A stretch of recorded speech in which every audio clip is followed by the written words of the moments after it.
Voilà, les amis, comme d'habitude, on autofocus l'autofocus qui ne doit pas autofoquer. Bienvenue dans cette chaîne du grenier de l'écho. Je vais apparaître, me voilà. Salut les amis, on est dimanche et comme d'habitude, notre petite vidéo du JT du jour. Alors, eh bien, cette semaine, il est en train de se passer des choses assez intéressantes au niveau des banques. Et oui, au niveau des banques, on voit les premiers effets, les premières conséquences très concrètes d'une crise bancaire qui est en train de se former, qui est en gestation et qui, à mon sens, va nous occuper dans les prochains mois. Alors cette crise bancaire, elle ne sera pas forcément... c'est pas forcément la fin du monde bancaire, hein, loin de là, mais il va y avoir évidemment des difficultés importantes sur le secteur bancaire. Et la Banque Centrale Européenne a notamment pris un certain nombre déjà de mesures et on va détailler tout ça parce que évidemment il y a des inquiétudes et crise bancaire, les premiers effets pour les épargnants et les salariés, notamment des banques. Et donc on va étudier ça ensemble rapidement. Je vais vous donner quelques exemples. Alors je vais commencer cette vidéo par un petit clin d'œil malicieux à nos camarades de la CGT qui, le 3 avril 2020, la CGT demande la suspension immédiate des dividendes. Alors, des dividendes versés de manière générale par toutes les grandes entreprises, et puis évidemment, encore plus, ces dividendes horribles et affreux versés par des banques qui nous spolient tous collectivement. Donc retenez bien ceci, la CGT a demandé la suspension des dividendes des vilains capitalistes méchants, sans voir plus loin que le bout de mon nez, là, comme ça, brûle pour point. Bon, on pourrait se dire, bah, écoute, oui, effectivement, qu'est-ce qu'on va aller rémunérer les actionnaires alors que c'est la plus grosse crise de tous les temps liée à cette pandémie, au confinement, à l'arrêt net de toute l'économie mondiale pendant plusieurs mois. C'est évidemment pas le moment d'aller rémunérer des actionnaires qui par ailleurs sont évidemment très riches. Donc voilà, vive la CGT, elle a raison, les camarades de Montreuil ont raison de demander la suspension immédiate du versement de tous les dividendes. Puis évidemment, vous me voyez avec mon sourire en coin malicieux, eh bien nous allons découvrir que ce n'est pas si simple, et encore une fois, il n'y a rien de méchant à l'égard des syndicalistes et de la CGT. Le pouvoir des syndicats est fondamental pour instaurer des contre-pouvoirs justement à celui du patronat, donc tout est question d'équilibre, donc loin de moi l'idée de dire que ce ne serait pas utile, au contraire c'est fondamental. Néanmoins, on va voir que les bonnes idées ne font pas forcément les bonnes politiques, mais on va le voir plus tard. Alors, les banques interdites de versement de dividendes. Et c'est gênant en fait. Vous allez voir que voilà. Donc la BCE demande aux banques de ne pas verser de dividendes jusqu'en janvier 2021. Et puis on peut penser que si la crise continue, eh bien en janvier 2021, la Banque Centrale Européenne demandera aux banques de continuer à ne pas verser de dividendes. Alors pourquoi les banques ne versent-elles pas de dividendes? Et pourquoi la Banque Centrale Européenne a donc suivi la CGT? Et comme chacun sait, Christine Lagarde est une horrible communiste, crypto-communiste CGTiste. Et donc Christine Lagarde est d'accord avec la CGT, on suspend les dividendes versés par les banques. Eh bien, peut-être parce que, face à cette crise, les banques pourraient avoir des pertes sur les remboursements de crédit et donc qu'il vaudrait mieux que les banques renforcent leur niveau de fonds propres plutôt que de voir les banques distribuer ces dividendes, ce qui serait autant d'argent qui pourrait leur manquer pour absorber un certain nombre de pertes. Et donc, pour éviter une crise bancaire, prenons dès maintenant une mesure préventive qui consiste évidemment à quoi? Eh bien, à suspendre les dividendes des banques. L'idée, on la voit, elle est très claire. Mais c'est gênant. C'est gênant parce que ça a des conséquences en fait. Et des conséquences que, comme ça, prime abord, on ne voit pas forcément. Alors, je voulais vous rappeler d'ailleurs qu'il y avait quelques petites différences entre une banque cotée en bourse et notamment les banques mutualistes. Alors la banque cotée en bourse, son action, elle varie tous les jours. Vous savez, ces cotés, l'action de la BNP, l'action de Natixis, l'action de la Société Générale, elles sont cotées en permanence, et donc en permanence, le cours de l'action varie jusqu'à la clôture de la bourse, et puis le lendemain, on recommence, et ça revarie à nouveau. Alors, des fois, ça prend beaucoup de valeur, et puis d'autres fois, ça s'effondre, comme ça avait été le cas, par exemple, pour la Société Générale en 2009, quand il y avait eu l'affaire Kerviel. Bon, on avait eu en 2008, on a eu un effondrement complet du cours, comme ça avait été le cas de la BNP pendant la crise subprime, etc., etc. Donc, on peut avoir des grosses baisses de cours, puis après, ça remonte. Bref, on a une volatilité importante de la valeur du titre, ce qui veut dire qu'en fonction du moment auquel vous rentrez sur la valeur, eh bien, vous allez avoir plus ou moins de pertes potentielles de votre capital. La liquidité est assurée par le volume des échanges sur les marchés, c'est-à-dire qu'en revanche, même quand les cours s'effondrent, vous avez toujours un prix, sauf quand les cours sont suspendus. C'est rare, même si ça arrive, c'est rarement suspendu pendant des mois. Donc vous avez évidemment un cours qui est établi lors des échanges, et donc vous avez un prix, donc vous avez une liquidité qui est assurée. Vous avez toujours des acheteurs, des vendeurs. En revanche, ce qui diffère, c'est évidemment le prix auquel vous allez vendre ou acheter. En fonction des bénéfices, vous avez évidemment le versement ou pas d'un dividende. Pour les banques mutualistes type Crédit Mutuel, les banques populaires, le crédit, les caisses d'épargne, ce genre de choses, vous êtes dans ce qu'on appelle les banques mutualistes. Et donc, les banques mutualistes, ce sont des parts sociales. Et donc, vous souscrivez à des parts sociales. Alors, part sociale, c'est la même chose qu'une action, en fait. Simplement que la part sociale, elle a un prix fixe dans les banques mutualistes. Elle a toujours la même valeur. Et donc, elle ne subit pas les aléas de la bourse. Et donc, comme elle ne subit pas les aléas de la bourse, la valeur de la part sociale, vous voyez bien que ça en fait un placement très intéressant, puisque vous pouvez à la fois, par cette part sociale, capter un futur dividende d'une banque, mais d'un autre côté, vous n'avez pas le risque en capital lié aux fluctuations. Donc, pour jouer les financières, c'est plutôt pas mal. Aujourd'hui, dans un contexte d'aléas économiques, vous avez plus intérêt à vous dire « j'achète une part d'action sociale d'une banque mutualiste » plutôt que de vous dire « j'achète une action d'une banque qui est cotée ». Ça, c'est très intéressant comme approche patrimoniale. Et donc, vous avez des dividendes en fonction des bénéfices, comme si c'était une action traditionnelle. En revanche, pour la revente des parts, la liquidité est plus faible parce que vous n'avez pas de marché en continu. C'est la banque elle-même, la banque mutualiste, qui rachète et qui assure les transactions entre les sortants, ceux qui veulent récupérer leurs sous, et les nouveaux entrants, ceux qui veulent acheter et souscrire à des parts sociales. Et donc, il faut que tout ça, ça s'équilibre à peu près. Donc, quand vous regardez les règlements des pactes, des parts sociales et les pactes d'associés, etc., et vous vous rendez compte que c'est juste dans certaines banques mutualistes, ça peut aller jusqu'à 5 ans.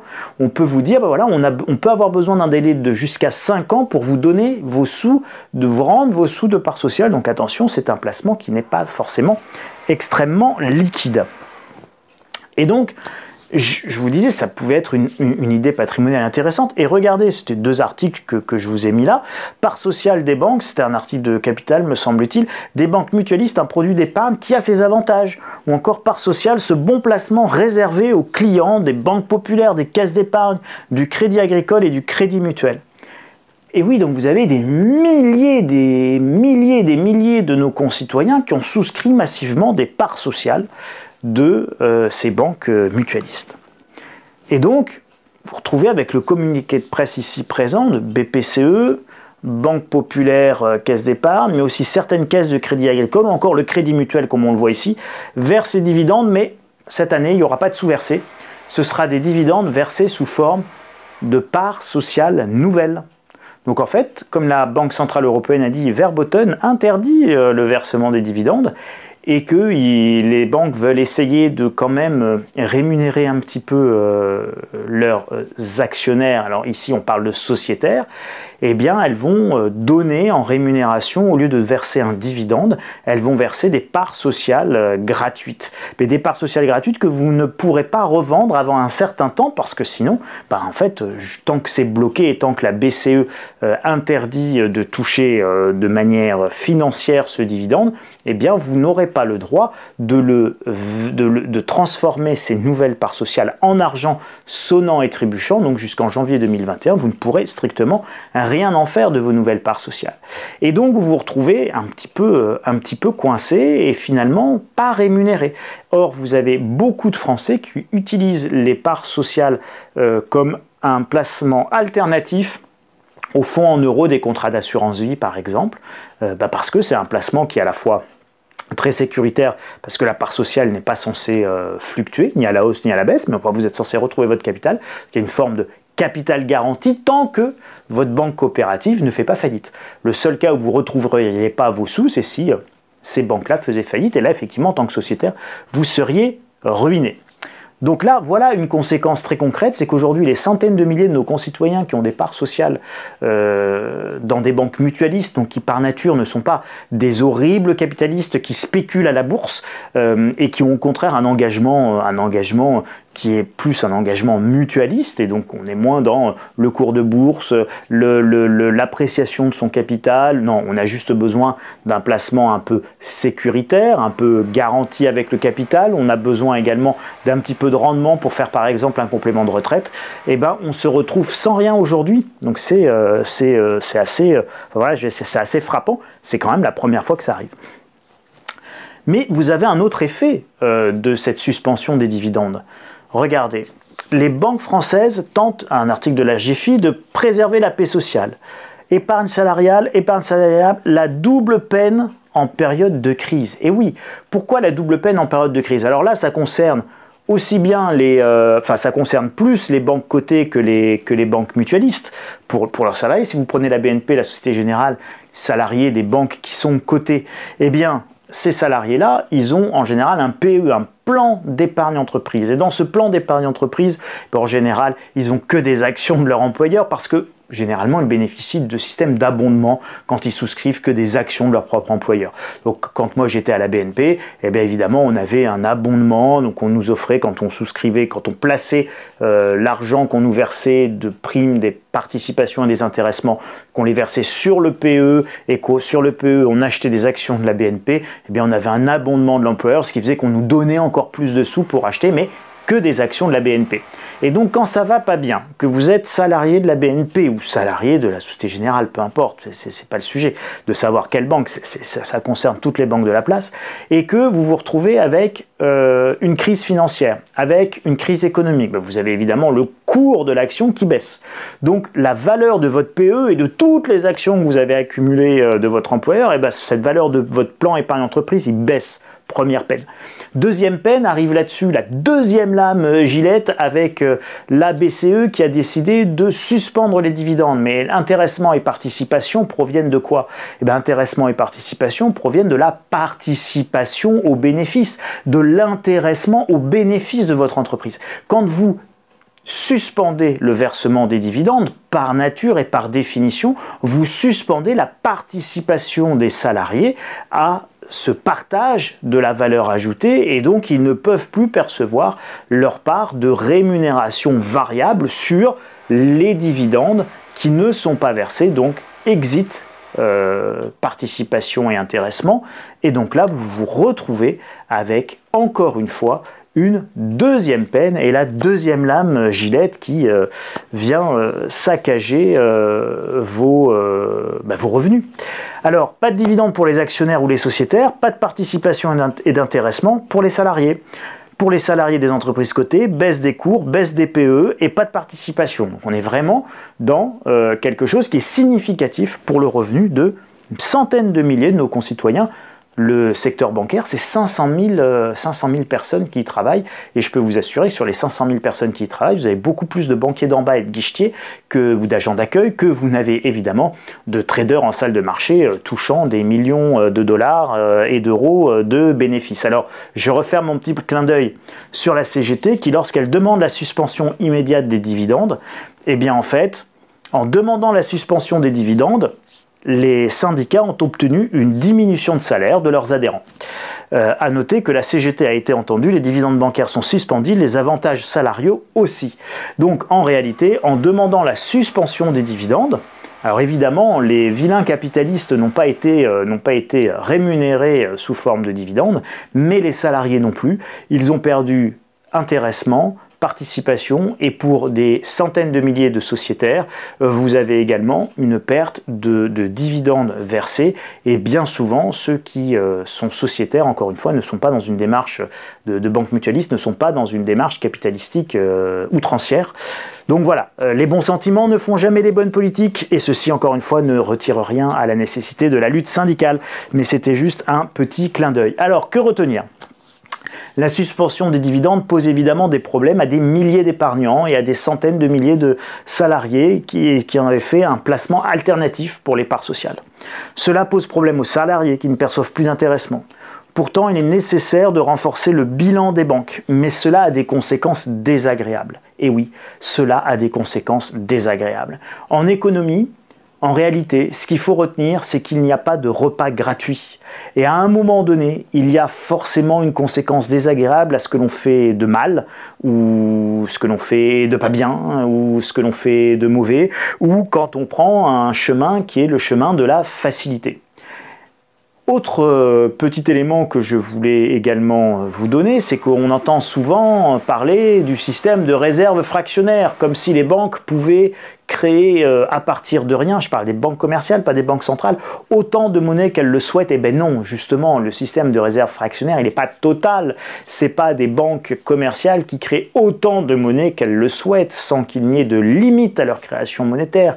Il y a évidemment comme limite de leur création monétaire des ratios de solvabilité, des ratios prudentiels, une nécessité de se refinancer, une nécessité de supporter le coût du risque, une nécessité de réserve obligatoire, de réserve supplémentaire, etc., etc. Donc, vous avez tout ça, c'est dans ce qu'on appelle les accords de Bâle III, et donc dans les accords de Bâle, vous avez toute la législation, entre guillemets, prudentielle qui régit le fonctionnement des banques. Et donc, le système de réserve fractionnaire, vous avez des vidéos qui circulent sur Internet, et souvent j'ai des commentaires en bas, on me dit « Oui, Charles, vous parlez jamais du système de réserve fractionnaire. » Ben, un jour, on en parlera dans le détail, et vous verrez, c'est extrêmement compliqué, c'est beaucoup plus complexe, c'est beaucoup moins simpliste que le fait de dire les banques commerciales peuvent créer autant d'argent qu'elles veulent et personne ne leur dit rien. Non, ça marche pas du tout comme ça. Elles créent bien de l'argent, mais en fait, on parle bien de refinancement. Donc, elles créent de l'argent, mais quand elles créent de l'argent, à un moment donné, elles doivent avoir des ressources devant. Elles vont donc se refinancer. Il y a même ce qu'on appelle la stérilisation de la création monétaire. Donc, en réalité, elles ne créent pas de monnaie à partir de rien et pour l'éternité. Elles créent une avance de monnaie. Donc n'oubliez jamais qu'un bilan de banque c'est toujours équilibré, donc il y a un emploi, il y a une ressource, mais quand vous créez un crédit, quand vous créez de la monnaie pour donner en octroyant un crédit à quelqu'un, moi je suis la banque Charles, et la banque Charles, je crée 100 000 € pour donner à Monsieur Dupont qui est en train de regarder cette vidéo, c'est 150 000 €, c'est le montant moyen d'un crédit immobilier pour acheter une maison. Pour acheter sa maison en province, eh bien ces 150 000 € effectivement je les crée, mais je les crée sous réserve d'avoir les réserves me permettant de créer ces 150 000 €. Donc des ratios me permettant de le faire ou de ne pas le faire. Si je ne peux pas le faire, je dois aller me refinancer, aller chercher de la ressource et de l'argent supplémentaire pour le faire. Et c'est à ça que servent les banques centrales et c'est pour ça qu'actuellement elles injectent beaucoup d'argent dans le système financier et bancaire pour faire en sorte que les banques ne manquent pas de ressources pour pouvoir continuer le prêt. Et évidemment, quand moi, Monsieur Dupont, je vais rembourser la banque Charles, donc Monsieur Dupont, vous allez me rembourser, eh bien Monsieur Dupont, à chaque fois que vous allez me rembourser les 150 000 €, eh bien ces 150 000 € que je vous avais prêtés, mais que vous me remboursez, eh bien ils vont venir stériliser, annuler la création monétaire qui a été réalisée. Ce qui fait dire à certains d'ailleurs que si jamais tous les emprunteurs remboursaient d'un seul coup toute la monnaie et tous les crédits qu'ils devaient, eh bien, il y aurait une destruction monétaire telle qu'en réalité, la monnaie disparaîtrait et qu'il n'y aurait plus assez d'argent. Et si on raisonnait par l'absurde, c'est totalement vrai. Voilà. Donc, attention à ces fausses croyances sur le système de réserve fractionnaire, c'est beaucoup plus complexe que ce que l'on peut penser. Et donc, c'est ce qui fait notamment que les banques mutualistes ont besoin de sociétaires qui souscrivent dans des parts sociales. Et c'est ces souscriptions de parts sociales qui renforcent les fonds propres des banques et qui leur permettent de financer leur activité. Et donc, quand cette mécanique se grippe, eh ben, nous allons au-devant d'une crise bancaire. Et l'un des risques, évident que vous pouvez percevoir dans ce qui est en train de se passer avec l'absence de rémunération des parts sociales, eh bien, des banques mutualistes, c'est quoi? C'est qu'à un moment donné, les gens se disent je ne vais pas souscrire mon épargne, je ne vais pas la placer dans des parts sociales qui me rapportent zéro et dont on me gèle les dividendes. Ça me semble assez logique. Moi, là, si j'ai 1 million d'euros à placer, c'est pas le cas, je vous rassure. Mais si j'avais 1 million d'euros, je jouerai mardi au loto, mais si j'avais 1 million d'euros à placer, je me dis, tiens, je préfère soutenir une banque mutualiste qu'une banque cotée et méchamment capitaliste. Je soutiens ma banque mutualiste. Au hasard, le Crédit Mutuel que j'aime bien. Si je soutiens ma banque mutualiste en plaçant 1 million d'euros, mais que je ne touche pas mes dividendes parce que la BCE les bloque, je vais quand même aller trouver un autre placement parce que je veux bien être mutualiste, mais il y a quand même quelques petites limites. Je veux bien être généreux, mais j'ai envie aussi de gagner un petit peu de sous. Et donc, qu'est-ce que je vais faire? Eh bien, je ne vais pas souscrire aux parts sociales puisque, par définition, les dividendes sont bloqués, donc elles ne rapportent rien. Donc si je ne souscris pas, moi, à ces parts sociales, et que beaucoup de sociétaires disent « Oh là là, mais si on nous bloque les dividendes, moi je vais même récupérer mes sous », eh bien, vous allez avoir un flux de vendeurs très important de parts sociales, un flux d'acheteurs qui se restreint et qui n'a plus envie de placer, des sociétaires qui veulent partir, et donc vous créez évidemment les conditions de problèmes de financement pour notamment nos banques mutualistes. Et donc vous avez peut-être là, entre les mains, l'esquisse d'un début de prémisse d'une crise bancaire qui peut devenir systémique très rapidement si jamais à un moment donné vous avez une perte de confiance. Donc supprimer les dividendes, c'était une vraie fausse bonne idée. C'est pas si simple que ça. Et je ne vous dis pas qu'il ne fallait pas le faire, je pense qu'il fallait le faire, parce qu'il faut justement renforcer les fonds propres, mais en renforçant les fonds propres, et notamment et spécifiquement pour les banques mutualistes, ça va entraîner d'autres problèmes, notamment sur leur nombre de sociétaires. Et donc ça ne va pas être simple, et certains sociétaires risquent de découvrir à cette occasion que si jamais ils ont besoin de récupérer leurs sous, ça risque d'être plus compliqué.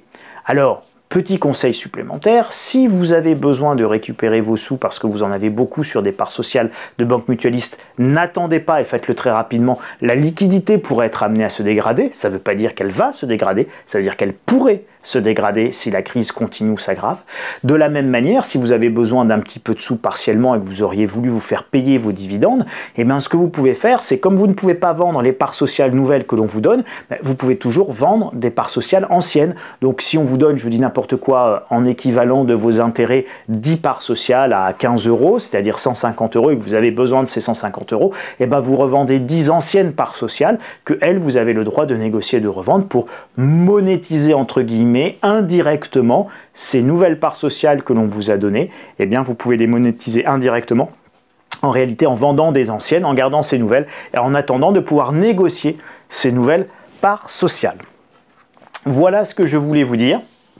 Attention donc, vous voyez bien qu'on est dans un contexte qui est délicat, qui est compliqué, et je voulais partager avec vous cette information, enfin ces informations et cette thématique-là, pour que vous compreniez comment pouvait naître une crise bancaire, d'où elle pouvait arriver parfois, et personne ne vous en parle.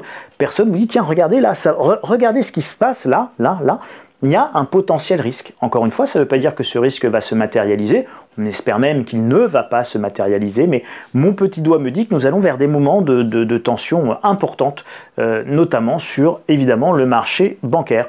N'oubliez pas de me mettre mon petit doigt de schtroumpf si cette vidéo vous a plu, à la partager sans modération, à vous inscrire en activant d'ailleurs la petite cloche pour avoir les notifications dès qu'une nouvelle vidéo est mise en ligne, et puis en mettant des commentaires évidemment en dessous et en débattant entre vous. Inscrivez-vous également à la chaîne, vous pouvez vous inscrire donc à la chaîne Le Grenier de l'Écho, vous pouvez également vous inscrire sur le site insolentiae.com à ma lettre d'information quotidienne gratuite.